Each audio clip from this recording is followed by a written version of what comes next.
사람들마다 저마다의 인생을 의미 있고 가치 있게 본 있게 살기 원하고 있습니다.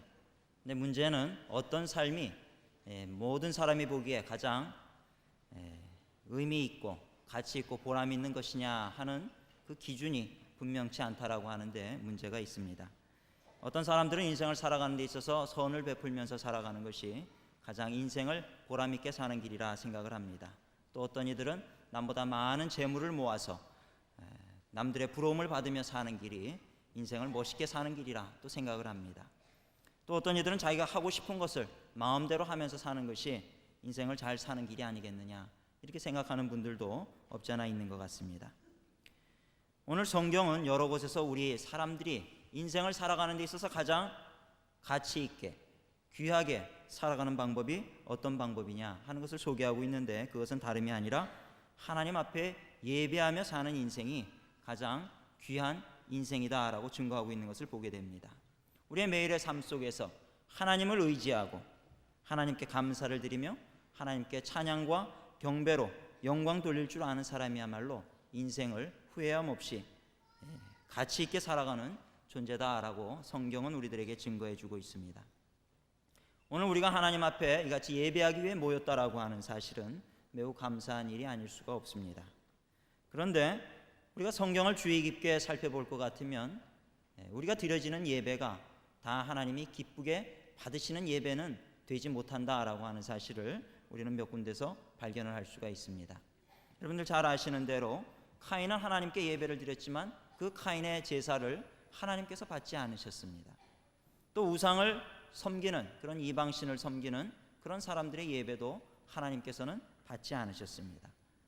또 외식에 가득 차서 자기 자랑거리로 그렇게 기도하며 예배하는 바리새인들의 기도와 예배도 하나님께서 받지 않으셨다라고 하는 사실입니다. 그렇기 때문에 우리가 예배할 때에는 어떤 예배가 참된 예배인가, 그 예배의 목적과 예배 드리는 자의 자세에 대해서 우리가 분명히 알고 그에 따라 예배를 드리는 것이 얼마나 귀한 일인지 알 수가 없다라고 하는 겁니다. 어떤 사람에게 왜 당신은 예배를 드리려고 합니까? 라고 질문을 하게 되었을 때에 종종 많은 사람들이 그런 얘기를 합니다. 예배를 잘 드리면 축복을 받는다면서요. 복을 받기 위해서 예배를 드립니다. 예배를 드림으로 말미암아서 하나님의 은혜를 체험하기 위해서 또 하나님의 보호하심을 입기 위해서 우리가 예배를 드립니다. 물론 잘못된 이야기는 아닙니다. 우리가 예배를 드릴 때 그 예배 드리는 인생을 주님께서 책임져 주시는 것이 사실이죠. 그러나 우리가 우선순위가 바뀌어서는 안 되겠다라고 하는 사실입니다. 내가 축복을 받기 위해서 드려지는 예배는 참으로 하나님을 기쁘시게 하는 예배는 될 수 없다라고 하는 사실입니다. 또 하나님을 기쁘시게 하지 못하는 예배는 우리가 진정한 예배라 말할 수 없을 것입니다. 성경에 보면 하나님을 참으로 기쁘게 했던 그런 예배를 드렸던 대표적인 사람이 있습니다. 노아와 아브라함입니다. 이 두 사람은 하나님으로부터 참으로 귀한 예배를 통하여서 새 언약의 축복을 가지고 살았던 그와 같은 사람들이었습니다.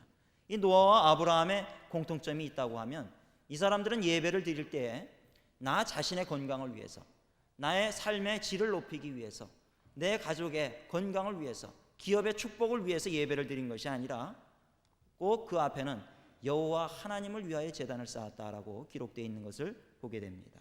오늘 우리가 예배 드리는 것은 나 자신을 위해서 드리는 것이 예배가 아니다라고 하는 사실입니다. 나 자신을 위하기 이전에 먼저 하나님을 생각하고 하나님의 영광을 기억하고 하나님의 영광을 위해서 예배를 드릴 때에 하나님께서 그 예배를 기뻐 받으시는 줄로 믿으시길 바랍니다. 우리는 때로 우리 자신의 모습을 보게 될 때에 우리 자신을 위해서 예배를 드리는 경우가 많이 있습니다. 자신들의 건강과 안녕을 위해서, 또 가족들의 축복을 위해서 예배를 드립니다. 그러나 우리 기독교의 예배는 자기 중심적인 나를 위한 예배가 아니라 광야 같은 인생길에서 우리를 항상 지키시고 보호하시고 인도하시고 우리를 품으시는 그 하나님의 은혜를 기억하면서 하나님의 영광을 위해 예배 드리는데 그 우리 예배에 의의가 있다고 말씀드릴 수가 있겠습니다.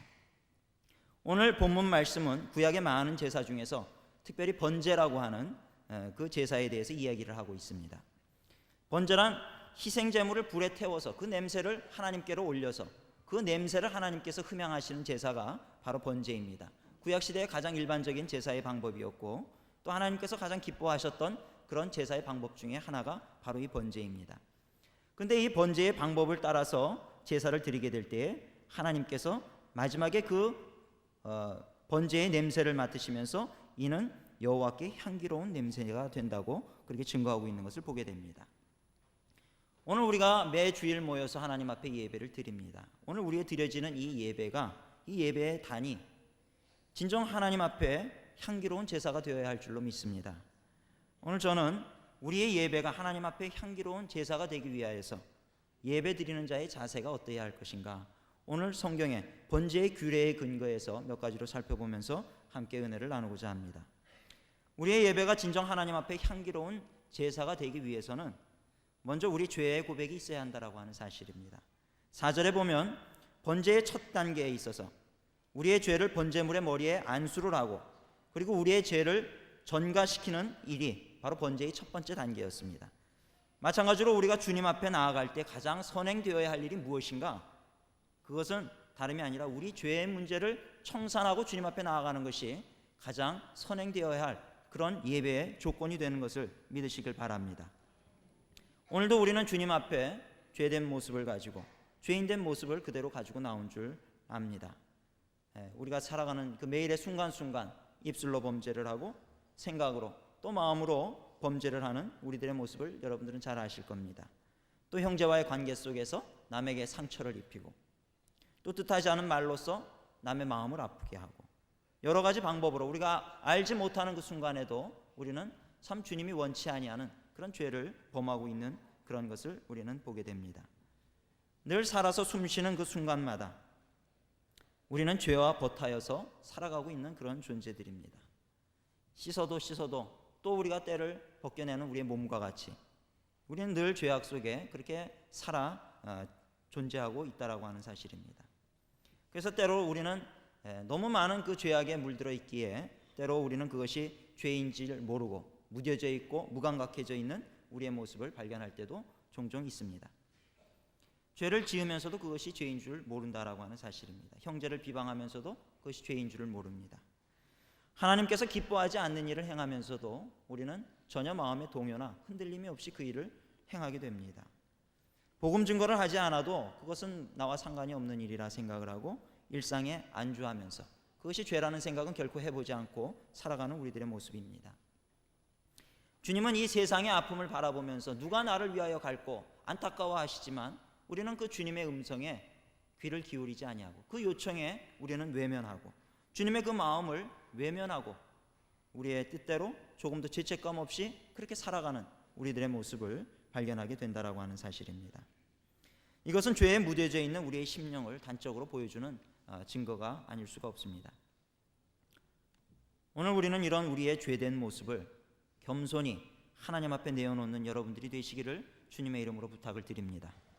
감사한 것은 우리가 주님 앞에 우리의 모습 이대로를 가지고 나아가서 겸손히 우리의 죄를 자백하면 하나님께서는 미쁘시사 우리를 고치시고 우리를 새로운 피조물이 되게 하신다고 성경은 우리에게 증거하고 있습니다. 이것이 은혜인 줄로 믿으시길 바랍니다.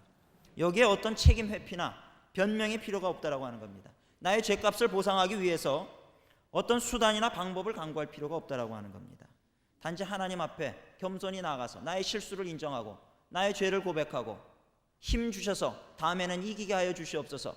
우리가 주님의 힘을 의지하려고 할 때에 토기장이 되신 주님께서 우리를 새로운 토기로 만들어 주시는 줄로 믿으시길 바랍니다. 이것이 인생을 살아가는 데 있어서 매우 중요한 영적인 법칙의 영적인 원리가 됩니다.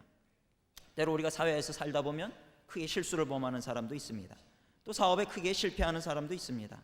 이런 사람들은 보면 그 한 번의 실수와 실패로 말미암아서 크게 낙심하고 좌절하고 꺾여지고 나의 인생은 완전히 실패한 인생이로구나 이렇게 생각하며 살아가는 그런 분들도 없잖아 있는 것을 보게 됩니다. 그러나 분명한 것은 이 한 번의 실수, 이 한 번의 실패가 결코 우리 인생의 실패를 의미하지 않는다라고 하는 사실을 기억하시는 여러분들이 되시길 바랍니다. 중요한 것은 무엇입니까? 어떤 상황, 어떤 형편 가운데 있다 할지라도 우리가 주님을, 신실하신 주님을 의지하고 나아가게 될 때 우리가 죄인이 되었건 우리가 의인이 되었건 우리에게 능력이 풍부하건 능력이 없건 상관없이 우리 주님 앞에 나아가게 될 때 주님께서 우리를 붙잡으시고 우리에게 힘 주셔서 새로운 삶을 살게 하시는 줄로 믿으시길 바랍니다. 이런 우리의 죄된 모습을 주님 앞에 겸손히 가지고 나아가게 될 때에 우리의 그 솔직한 심정, 우리의 참 죄악으로 인하여 아파하는 그 심정을 주님께서 기뻐 받으시고 주님 앞에 그런 우리의 모습이 참으로 향기로운 제사로, 제물로 드려지게 되는 줄로 믿으시길 바랍니다. 두 번째로 우리의 예배가 하나님 앞에 향기로운 제사가 되기 위해서는 예배 드릴 때 마음의 정결함과 거룩함이 있어야 한다고 하는 사실입니다. 성경에 보면 6절에 보면 번제를 드릴 때 제사장은 번제물에 가죽을 벗기고 각을 떠서 제물을 제단 위에 올려놓아야 한다고 그렇게 기록하고 있습니다. 이 말은 뭡니까? 오늘 우리가 주님을 예배하러 나아올 때에 우리의 겉모습, 우리의 겉을 둘러싸고 있는 모든 위선과 고집과 아집과 세상 편견과 이런 것들을 다 주님 앞에 벗어 내던지고 나아가야 한다라고 하는 사실을 말해주고 있습니다. 우리는 예배를 드릴 때 헌금 시간이 있어서 헌금을 합니다. 그래서 우리는 종종 생각하기를 헌금이 바로 우리가 예배에 참여하는 하나의 제물이다 이렇게 생각할 때가 많이 있습니다. 그러나 사도 바울은 로마서에서 너희 몸을 하나님이 기뻐하시는 거룩한 산 제사로 드리라. 이는 너희의 드릴 영적 예배니라 이렇게 증거하고 있습니다. 헌금이 제물이 아니라 우리 자신이 제물임을 증거하고 있는 그 사도 바울의 고백을 우리들이 이 시간 영적인 귀를 열고 들어야 할 줄로 믿습니다. 하나님 앞에 예배하러 나오는 자, 바로 여기 서 있는 저와 여러분들이 오늘 이 예배의 제물이 된다라고 하는 사실을 믿으시는 여러분들이 되시길 바랍니다. 제물된 우리가 주님 앞에 온전히 드려지기 위하여서는, 깨끗한 제물로 드려지기 위하여서는 가죽이 벗겨지는 그와 같은 아픔이 있어야 한다는 사실입니다. 주님 앞에 예배 드릴 때에는 껍질이 벗겨지는 그 아픔이 참 아프지요. 때로 우리의 겉모습을 벗겨내기가 얼마나 아픈지 알 수가 없습니다. 너무 오랜 시간 동안 이 세상의 편견과 세상 사람들의 가치관과 세상 사람들이 나를 어떻게 보느냐 하는 그런 문제에 우리가 너무 방어적이 되고 폐쇄적이 되다 보니까 결국은 우리의 껍질을 벗는다라고 하는 것이, 각질화되어 있는 그 껍질을 벗겨낸다라고 하는 것이 때로 너무나도 힘든 그런 작업이 되고 만다라고 하는 사실입니다. 하나님 앞에 우리가 향기로운 제사를 드리기 위하여서는 하나님의 말씀 앞에 우리의 모든 세상적인 편견, 외식적이고 형식적인 그런 모습들을 벗어버려야 할 줄로 믿습니다. 뉴질랜드에 가보니까 수천 년 된 나무들이 있었습니다. 너무 오래되어서 그것은 나무라고 말하기보다 오히려 차라리 돌과 같았습니다. 몇 사람이 이렇게 팔을 벌려야 겨우 그 나무 하나를 감싸 안을 수가 있었는데 수천 년이 지나다 보니까 나무의 속까지 아주 단단한 돌처럼 그렇게 되어 있습니다. 그래서 그 나무를 베어버릴 때, 목재로 쓰기 위해서 베어버릴 때는 목재를 베는 그런 톱을 쓰는 것이 아니라 돌을 베는 그런 톱을 가지고서 그 나무를 베는 것을 보았습니다. 도대체 어디까지가 거치고 어디까지가 속인지 알 수 없게 한 덩어리로 되어 있는 그 아름들이 수천 년이 된 그 나무를 바라보게 될 때에 오늘 우리의 모습 속에서 어디가 거치고 어디가 속인가 하는 그런 구별이 우리에게 있어서는 되어져야 할 줄로 믿습니다. 어디가 육이고 어디가 영이냐라고 하는 겁니다. 너무나도 세상적인 그런 껍데기로 또 쌓이고 또 쌓이고 또 쌓이다 보니까 우리 속에 살아있어야 할 우리 영혼마저도 각질화되어 있지는 않느냐라고 하는 사실을 우리가 다시 한번 돌아봐야 할 줄로 믿습니다. 예수님께서는 말씀하시기를 하나님은 영이시니 예배하는 자가 신령과 진정으로 예배할지니라 말씀하고 있습니다. 우리의 마음속에 이같이 진정된 마음, 예배할 때 참으로 하나님을 만나고자 하는 갈급한 마음, 영에 대한 갈급한 마음, 이런 마음을 가지고 우리가 주님 앞에 나아가게 될 때에 주님은 우리의 이런 심령을 보시고 참으로 정결한 제물, 구별된 제물로 여겨주시는 줄로 믿으시길 바랍니다. 우리의 예배드리는 모습은 때로 이 신령과 진정된 마음이 없어서 형식만의 예배를 드리고 있을 때가 종종 있습니다. 하나님께서 우리에게 진정 원하시는 것은 그런 형식의 예배, 계명과 율례를 쫓은 예배, 어떤 순서에 따른 예배, 그 예배가 아니라 우리 중심에 하나님을 경배하고 찬양하는 그 마음이 있느냐 하는 것을 찾으시는 주님인 줄로 믿으시기 바랍니다. 레위기 10장에 보면 모세와 아론의 이야기가 나오고 있습니다. 모세가 속죄 제물을 드린 후에 그 속죄 제물의 고기는 제사장이 되었던 아론과 그 아들들이 먹게 되어 있었습니다. 그러나 아론은 그 고기를 먹지 아니하고 계명을 어기고 율례를 어기고 규례를 어기고 그리고 그 속죄 제물의 고기를 다 불태워버리는 그런 죄를 범하고 맙니다. 여기에 대해서 모세는 노하여서 아론을 불러다가 이야기를 합니다. 어찌하여서 그 계명을 어기고 그 속죄 제물을 먹어야 할 너희가 먹지 아니하고 불살라 버렸느냐. 그럴 때 아론은 변명을 합니다. 그 당시 아론의 두 아들이 있었는데 이 두 아들은 하나님의 계명을 어김으로 말미암아서 죽임을 당하게 됩니다. 죽음을 당한 이후에 그 아론의 마음은 상당히 심히 상하고 아픈 마음이었습니다. 제사장으로서 경건하게 그 경건한 마음으로 속죄 제물을 먹어야 할 터인데 이렇게 마음속이 심란한 가운데 그 속죄 제물을 먹는다라고 하면 그것은 또 한 번 하나님 앞에 죄를 범하는 행위가 아니겠느냐. 이것이 아론의 변명이었습니다. 그런데 모세는 그와 같은 변명을 좋게 여겼더라라고 성경에 기록되어 있는 것을 보게 됩니다. 또 하나님도 계명을 어겼던 그 아론의 그 행위, 괘씸한 행위였고 벌을 받아야 할 행위였지만 하나님께서도 진노하신 것이 아니라 그 일을 참으셨다라고 하는 사실입니다. 오늘 이 이야기는 우리에게 무엇을 증거해 줍니까? 하나님 앞에 가장 중요한 것은 무엇이냐?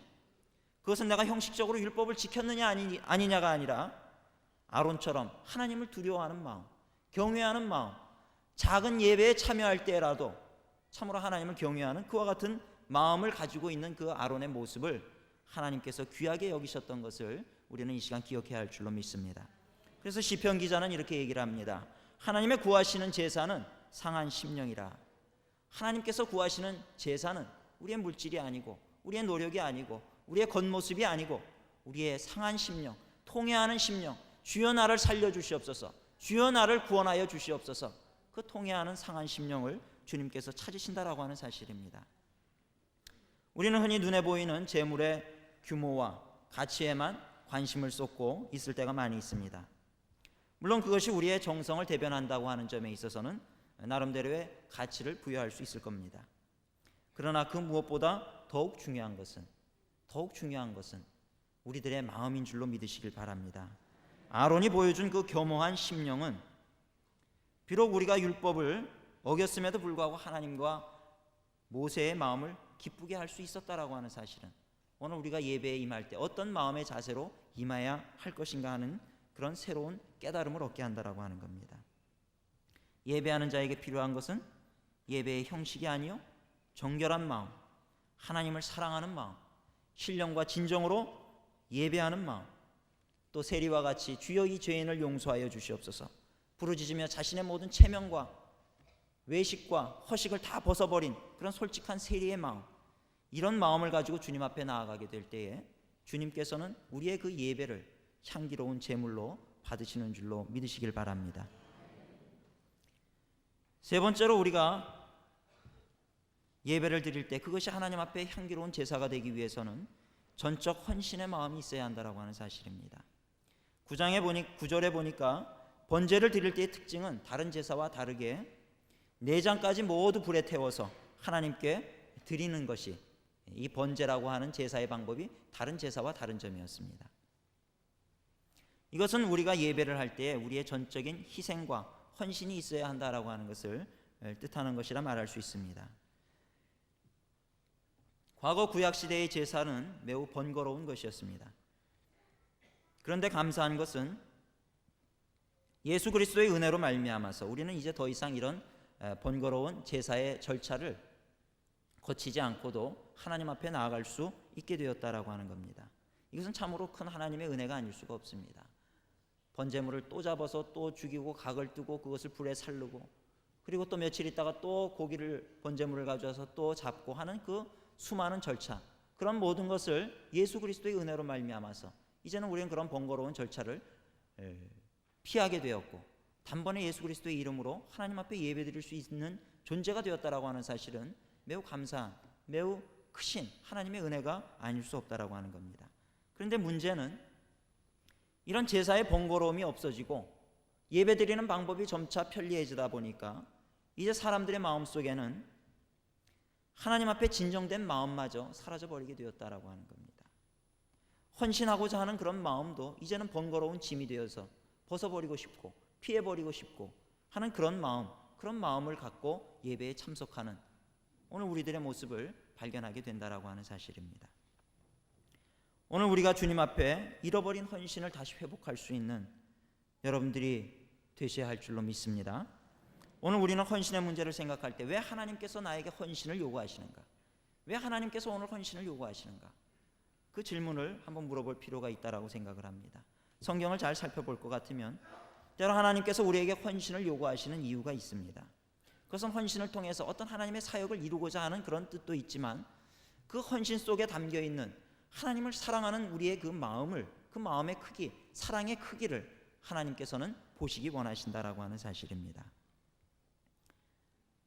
그런 하나님을 사랑하는 마음 없이 드려지는 헌신, 그것은 공허한 헌신에 지나지 않습니다. 우리가 하나님을 향한 그런 사랑의 마음 없이 드려지는 예배는 하나님의 마음을 기쁘시게 할 수 없는 그와 같은 예배다라고 하는 사실입니다. 한 아버지에게 사랑하는 딸이 있었습니다. 이들은 매우 훌륭한 친구 사이였고 어려울 때 힘이 되어줄 수가 있었고 문제가 있을 때 서로를 위로하고 상담을 하고 하는 그런 좋은 부녀 간의 그런 관계였습니다. 이 아버지에게 있어서 가장 기뻤던 시간은 그 딸과 함께 산책을 하는 시간이었습니다. 그러나 어느 순간인가부터 그 딸은 아버지와 함께 산책을 하기를 회피를 합니다. 오늘은 바빠서요. 오늘은 내가 할 일이 있어서요. 아버지는 그 딸에게 조그마한 변화가 있는 것을 발견을 하게 됩니다. 물어도 대답을 하지 않습니다. 그 아버지의 마음속에는 섭섭한 마음이 들기 시작했고 석 달 동안을 혼자 산책길에 이렇게 나서게 됩니다. 점차 그 딸과, 사랑하는 딸과 점점 멀어지고 있는 자신의 모습을 발견하게 됩니다. 그런데 석 달이 지나고 아버지의 생일이 되었을 때 이 사랑하는 딸이 그 아버지에게 조그마한 선물을 가지고 옵니다. 아버지의 생일날 가지고 온 선물은 자기가 손수 만든 슬리퍼 한 짝이었습니다. 그 슬리퍼 한 짝을 주게 되었을 때 그때서야 비로소 그 아버지는 그 딸이 왜 자기를 피했는가 하는 것을 깨닫게 되었습니다. 그 선물을 받아들면서 그 아버지는 그 딸을 품에 안고 그 아이에게 이렇게 말을 합니다. 이 슬리퍼 정말 멋있구나. 그러나 다음부터 이 슬리퍼는 가게에 가서 사고 이 슬리퍼를 만들 시간에 내가 나와 함께 있어주면 나는 그것으로서 더 만족한단다. 나는 내가 나를 위하여 만들어줄 수 있는 그 무엇보다도 너를 사랑한다라고 고백하는 그 아버지의 고백 속에서 오늘 우리는 나와 하나님과의 관계를 다시 한번 조명해 볼 수 있는 여러분들이 되어야 할 줄로 믿습니다. 오늘 우리가 잃고 있는 것이 있습니다. 잊어버리고 있는 것이 있습니다. 그것은 뭡니까? 하나님께서 원하시는 것은 여기 계신 여러분들을, 여러분 한 사람 한 사람들을 하나님께서 원하신다라고 하는 사실을 기억하시기를 바랍니다.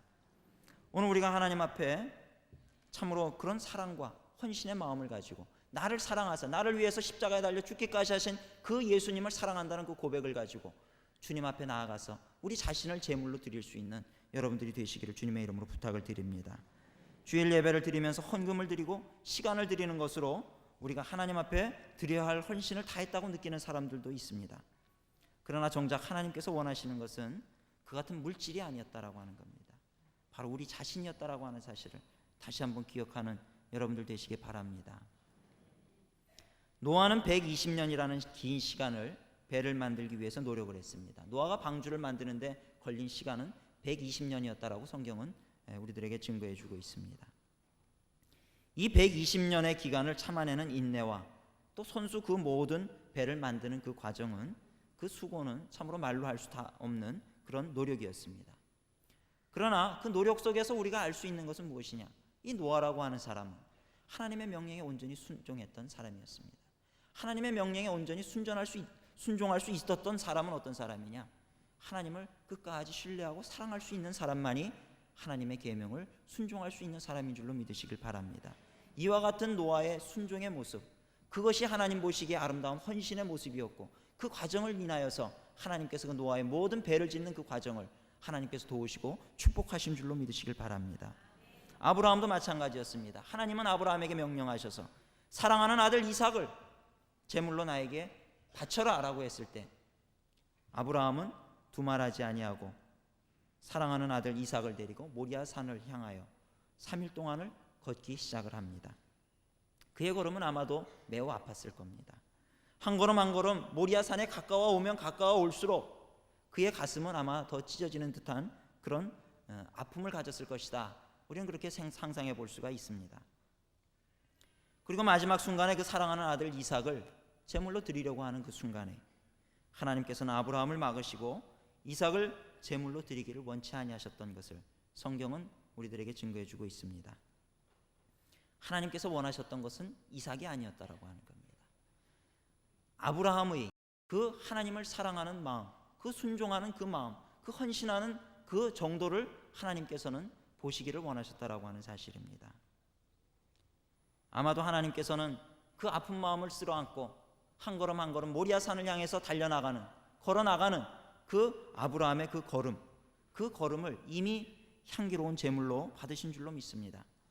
오늘 우리는 하나님에 대한 이 같은 사랑의 회복과 헌신을 회복하게 될 때에 하나님께서는 우리의 삶을 아름다운 향기로 받으시는 줄로 믿으시길 바랍니다. 현대 기독교인들의 모습을 돌아보게 될 때에 매일의 삶 속에서 이런 헌신과 사랑의 모습이 점차 줄어들고 있다라고 하는 사실은 매우 안타까운 일이 아닐 수가 없습니다. 우리 한 사람 한 사람이 하나님에 대한 그런 헌신이 결여되고 또 사회에 대한 그런 헌신이 없게 되니 우리의 모습이 세상 속에서 도무지 조금이라도 하나님 앞에 영광 돌리지를 못하게 됩니다. 세상 사람들은 기독교인을 가리켜서 경시를 하게 됩니다. 기독교인들은 점점 많이 양산이 되고 있지만 그러나 사회는 더욱더 악해져 가고 있는 그런 모습을 보게 된다라고 하는 겁니다. 어디에서부터 비롯된 잘못이냐? 우리에게 헌신의 그 모습이 부족한 것에서 비롯되는 것임을 이 시간 우리가 기억해야 할 줄로 믿습니다. 오늘 우리 성도가 하나님께 드려야 할 헌신의 재료는 바로 말씀의 근거에서 우리의 땀과 눈물이 배어있는 그와 같은 주님을 향한 사랑인 줄로 믿습니다. 여러분, 주님을 향한 사랑이 무엇입니까? 내가 말로는, 입으로는 하나님을 사랑한다고 얘기를 하지만 하나님의 말씀을 쫓아 살고자 하는 그런 순종의 모습과 이 사회 속에서 빛이 되고 소금이 되고자 하는 그런 헌신의 모습이 결여되어 있다라고 하면 우리가 과연 고백하는 하나님을 향해 사랑한다라고 하는 그 고백의 내용은 과연 무엇이냐라고 하는 그런 질문을 여러분들 스스로에게 물어보시길 바랍니다. 그래도 감사한 것은 오늘도 이름 모를 곳에서 가난과 핍박에도 불구하고 주의 사랑을 증거하기 위해서 수고하는 주의 일꾼들, 또 사회의 후미진 곳에서 그리스도의 이름을 위하여 자기의 생명을 아낌없이 불태우는 사람들이 아직 많이 있다라고 하는 사실입니다. 비록 이들의 삶의 모습이 세상에는 알려지지 않는다 할지라도 그들의 인내와 주님을 향한 사랑이야말로 하나님께서 받으실 만한 향기로운 제물이 된 줄로 믿으시길 바랍니다. 우리는 주님 앞에 값비싼 향유를 아끼지 않고 깨어버린 마리아의 이야기를 우리는 잘 기억하고 있습니다. 옥합을 깨트려서 그 속에 든 향유를 주님께 향하여 부은 것은 어떻게 보면 인간적인 생각으로, 이성적인 판단으로 생각해 보게 될 때 그것은 낭비요 부질없는 행위일 수도 있었습니다. 그러나 하나님께서는 그 향유 자체를 귀하게 여기셨던 것이 아니라 그 향유를 주님께 바친 그 마리아의 헌신의 마음을 주님께서 기억한 줄로 믿으시길 바랍니다. 오늘 이 마리아의 헌신의 마음을 회복할 수 있는 여러분들이 되시길 바랍니다. 주님을 뜨겁게 사랑하고 그래서 세상 속에서 헌신하는 모습 속에서 우리가 살아가게 될 때에 하나님께서는 우리의 모습을 향기로운 제물로 받으실 뿐만 아니라 우리의 그 향기가 이 사회에 곳곳에 퍼져서 참으로 이 사회가 그리스도의 향기로 가득한, 그리스도의 향기로 충만한 그와 같은 사회가 되는 줄로 믿으시길 바랍니다. 그리스도인들에게 있어서 그리스도의 향기가 나지 않는다라고 하는 것, 참으로 서글픈 일이 아닐 수가 없습니다. 그렇게 무기력한 존재로 우리는 살아가서는 안 된다라고 하는 사실입니다. 오늘 이 자리에 함께 예배하는 우리 사랑하는 성도 여러분, 주님을 향한 사랑의 마음을 회복하시는 여러분들이 되시길 바랍니다. 주여, 내가 온 마음과 뜻과 정성을 다해서 주님을 사랑합니다. 고백할 수 있는 여러분들이 되시길 바랍니다. 그래서 우리의 삶이 참으로 주님 앞에 향기로운 제물로 드려지는 축복의 삶이 여러분들의 매일의 삶 가운데 넘쳐나게 되시기를 주님의 이름으로 축원드립니다. 기도하시겠습니다. 사랑과 은혜가 충만하신 하나님 아버지, 은혜 감사를 드립니다. 저희들 심히 부족하고 연약한 중에도 우리를 사랑하시사 날마다 주의 전을 사모하여 달려나오게 하시고 부족하지만 주님을 향하여 찬양하며 주님을 향하여 예배하게 하시니 감사를 드립니다. 때로 우리의 예배에 부족함이 많이 있었지만 이제 다시금 주님을 향한 첫사랑을 회복하게 하여 주시옵시고 날마다 신령과 진정으로 예배드리며 주님 앞에 나아가는 저희들 되게 하여 주시옵소서. 저희에게 성령의 능력과 지혜를 허락하여 주시어서 주님이 기뻐하시는 향기로운 제사를 인하여 주님을 기쁘시게 할 뿐만 아니라 사회에 유익을 끼치고 덕을 끼치는 저희 귀한 주님의 자녀들 되어줄 수 있도록 주님께서 붙잡아 주시옵소서. 예수님의 이름으로 감사하며 기도드리옵나이다. 아멘.